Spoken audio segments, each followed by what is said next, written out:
Tom, well, what do you make of it all?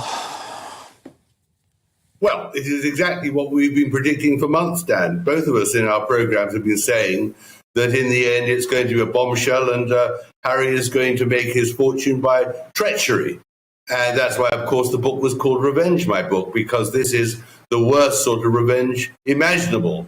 Harry has behaved dishonestly, disgracefully, and one can only be grateful he's not heir to the throne, because this man, 38-year-old, crying about what happened still 25 years ago to his mother, he just can't stop. He is really quite deranged and causing enormous damage to the royal family. Tom, I'm just making the point that you've got Harry, who has created this world of delusion now around the fact that the media was conspiring with the institution and senior members of the royal family to somehow force Harry and Meghan out. When actually, Tom, I know for a fact, and you know for a fact, that Harry and Meghan were doing exactly the same thing with favoured journalists when they were in the royal family. But even worse than that, Dan, we know they're doing it now too. And what is really so shocking about this attack on the media is that Harry never actually names anybody who has denounced him, who has fed the press. All I know is when I wrote my book, which is very revelatory, as you know, about Meghan and Harry, I got absolutely no help from the palace whatsoever, on the contrary. And they keep on making these broad allegations without names, without incidents, without examples, no evidence at all. This is a petulant child, a dangerous, deranged child who has been given a huge amount of money by Hollywood scriptwriters, publishers, and of course, what he actually says has all been script written for him by his ghostwriter. These aren't his words, really. These are words which he has rehearsed and which he's delivering to make a point, to make his own fortune. And of course, the casualty is not only the royal family, but Britain's reputation too. Across the world, it is really quite tragic that he's been allowed and encouraged to make these sort of allegations, which has no evidence. And of course, full of contradictions, dishonest, absolutely terrible what he's done. The betrayal of his family, the disloyalty is really not only to the family, but to the army and to all Britons too. It's really quite awful. Tom, what do you make of the fact that he has moaned for the past 2 years about the royal family and the British government not providing him with security? You know, it's one of his big bugbears. But actually, now his revelations in the book about how many members of the Taliban he killed while in Afghanistan have actually put him at a far greater security risk than he's ever been at, and also potentially, Tom, put his relatives at risk too. Tom Bower isn't your average commentator. This man is a bulldog. He's written unauthorized biographies on everyone from Boris Johnson to Richard Branson, and he does not hold back. His work is based on insider access, deep research, and yes, a very specific brand of no-nonsense British bluntness. So when Bower uses a phrase like deranged child, he's not trolling. He's sending a message. So, what exactly sparked this? According to Bower, Prince Harry's actions since leaving the royal family, from the Oprah interview to the memoir Spare, don't reflect a mature adult dealing with trauma. They reflect someone stuck in emotional adolescence, a man obsessed with being the victim.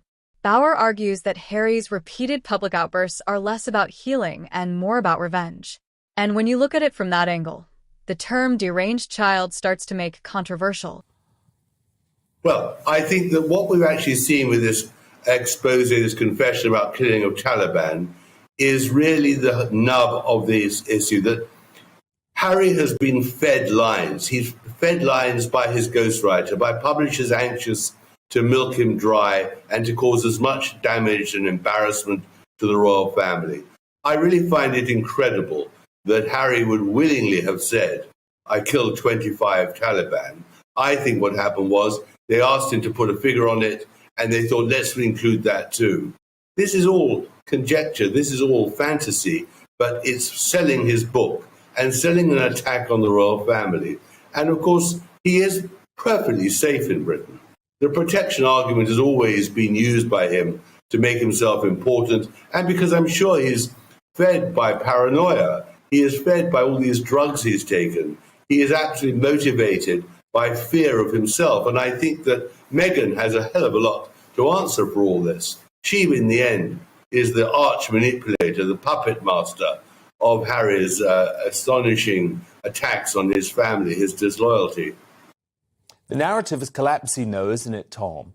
Because all of a sudden last night, Harry was no longer prepared to stand by Meghan's very obvious claims that the royal family was racist. Now, you actually revealed in your book the truth about the so-called royal racist, and actually, it wasn't racism, was it? So what did you make of Harry's rowing back? Did that illustrate some sort of divide between him and his wife? Well, I think it showed that they couldn't keep a consistent story because it's artificial and it was manufactured. And I think that he and his advisors have decided it's not advantageous to call the royal family racist without providing any evidence. And he's afraid to be exposed on that. So it's best to say that the press got it wrong. They never said the royal family was racist. And yet we all saw Meghan make that accusation, not Oprah Winfrey. Also, I think they're reserving that sort of attack for Meghan's own book, for which we must now look forward in a year's time or something. Exactly. But I did think it was very interesting. I thought it was very interesting that they defend Lady Hussey. I mean, this is really extraordinary. And of course, that had all to do with an attack on William, that he dumped Susan Hussey quickly, just before he went to Boston for his Earthshot prize. I mean, all this is being done by people advising Harry and Meghan how to milk the story and how to cause as much damage and sell the book, sell the Netflix series, make themselves, in the end, really vital pawns. Yet pointed sense. Now, let's be honest, calling anyone deranged is loaded. Mental health is a serious topic, and we have to be careful. But Bauer's argument isn't about clinical diagnosis. It's about behavior. The tantrums in Spare, the relentless attacks on the royal family, the wild contradictions, like claiming to want privacy while constantly being in the media. Bauer sees this not as trauma response, but manipulation, infantilism. And for many royal watchers, that interpretation hits hard. This comment has reignited debates about Harry's mental state, his motivations, and his future role, if any, in the public sphere. Some say Bauer went too far. Others argue he said what many are too scared to admit. Vital participants, threats to the royal family, which is exactly what they want to pose as, because as long as they're seen as threats, they can make money out of this constant diatribe and this constant menu of lies. And that's what it all is.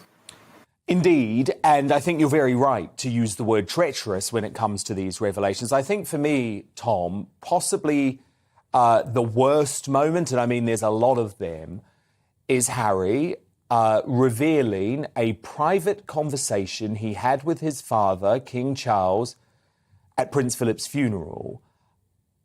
We know, don't we, Tom, that for some time William and Charles have been scared to have any form of conversation with Harry or Meghan because they worry that they're either being recorded by some sort of device. There's been lots of speculation that Meghan may have actually worn microphones to some of their meetings. That is unproven, but it is certainly a fear within the royal family. And this book proves that they were right to have those suspicions and fears because Harry literally quotes King Charles, a private conversation immediately after Prince Philip's funeral. Really, they can't trust having private conversations with Harry, can they? That they're not going to stay private. Well, of course, you're absolutely right, Dan. And it's even worse than that, in my view, because when Harry and Meghan came to the Queen's funeral, when they appeared outside Windsor meeting the well-wishers, Harry's book was already written. The Netflix series was already ready for broadcast in the Queen's life. And what is quite shocking is that they didn't in any way reveal the terrible things they were going to tell the public about their relationships and all their private conversations. They smiled, they pretended. that it was all, they were in serious mourning, when in fact they had already broadcast, they'd already written, they'd recorded their treacherous and their disloyal lies. Either way, the damage to Harry's image, especially in the UK, is real and it's growing. Once beloved, Harry is increasingly seen as a self-pitying figure who refuses to grow up. And if even moderate voices are starting to agree with Bauer, that's a massive red flag. Whether you agree with Tom Bauer or not, his brutal honesty forces a conversation. Is Prince Harry healing or spiraling? Is he standing up for himself or throwing tantrums on the world stage? One thing's for sure. The deranged child label is controversial, yes, but it might also be the most accurate summary of how many are beginning to see him. And that is what's so awful about this situation, that you can't trust Harry at all. And when he says he wants reconciliation, we all know really that this has been written for him by his scriptwriters to get another headline. He is a man who can only make money, who can only stay relevant by keeping the pot boiling. And so reconciliation becomes an issue when he knows full well that he is the aggressor. The victims are the royal family. And yet, of course, he poses as the victim. And that is exactly the duplicity which the royal family faces. And in the end, will have to suffocate. They'll have to, one way or another, silence Harry and Meghan. Because otherwise, these attacks from California will continue for months, if not years to come. And that is terrifying for Team Sussex. So, what do you think? Was Tom Bauer too harsh or spot on? Drop your thoughts in the comments below, and don't forget to like, share, and subscribe for more.